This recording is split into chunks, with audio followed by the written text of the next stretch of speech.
दरम्यान एक महत्त्वाची आणि मोठी बातमी येते। वसंतराव नाईकांचा जन्मशताब्दी वर्षाचा प्रस्ताव स्वीकारण्यात आलेला आहे। राज्य सरकारने हा प्रस्ताव स्वीकारल्याची माहिती मिळते। इंदिरा गांधी शताब्दी वर्षाचा प्रस्ताव मात्र नाकारला गेला, त्यामुळे काँग्रेस नेतृत्वामध्ये नाराजी असल्याची माहिती मिळते। शरद रणपिसे, संजय दत्त, धनंजय मुंडे यांनी हा प्रस्ताव सादर केला होता।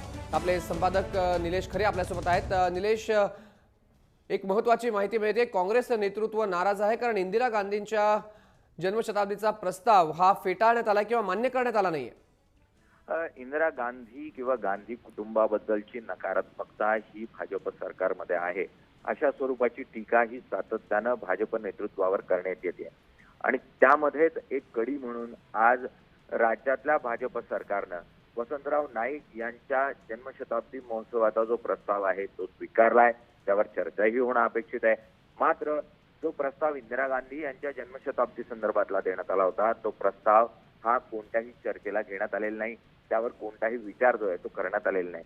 आणि त्यातून मुख्यतः गांधी द्वेष हा पूर्ण भाजपचा आहे, या युती सरकारचा आहे, अशा स्वरूपाची टीका जी आहे ती या ठिकाणी काँग्रेस नेतृत्वाकडून केली जाते। जसं आपण सांगितलं, शरद रणपिसे, धनंजय मुंडे, संजय दत्त यांच्याकडून हा प्रस्ताव देण्यात आलेला होता। मात्र साहजिकच देशाच्या प्रमुख पदावर वावरलेल्या आणि एक आयरन लेडी म्हणून ओळखल्या जाणाऱ्या इंदिरा गांधींच्या जन्मशताब्दी संदर्भात सरकारनं सकारात्मक होणं गरजेचं होतं।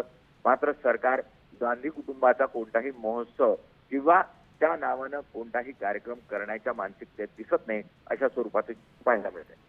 धन्यवाद दिलेल्या माहितीबद्दल। निलेश खरे आपल्यासोबत फोन लाईनवरून उपस्थित होते। भाजप सरकार अजूनही गांधी घराण्याबाबतचा कोणताही प्रस्ताव मान्य करण्यास तयार नाही। सरकारने यावरती चर्चा देखील केली नाही। कुठेतरी गांधी द्वेष भाजप सरकारचा किंवा गांधी कुटुंबाबाबतची भाजपची भूमिका अजूनही नकारात्मक असल्याचं समोर आलं।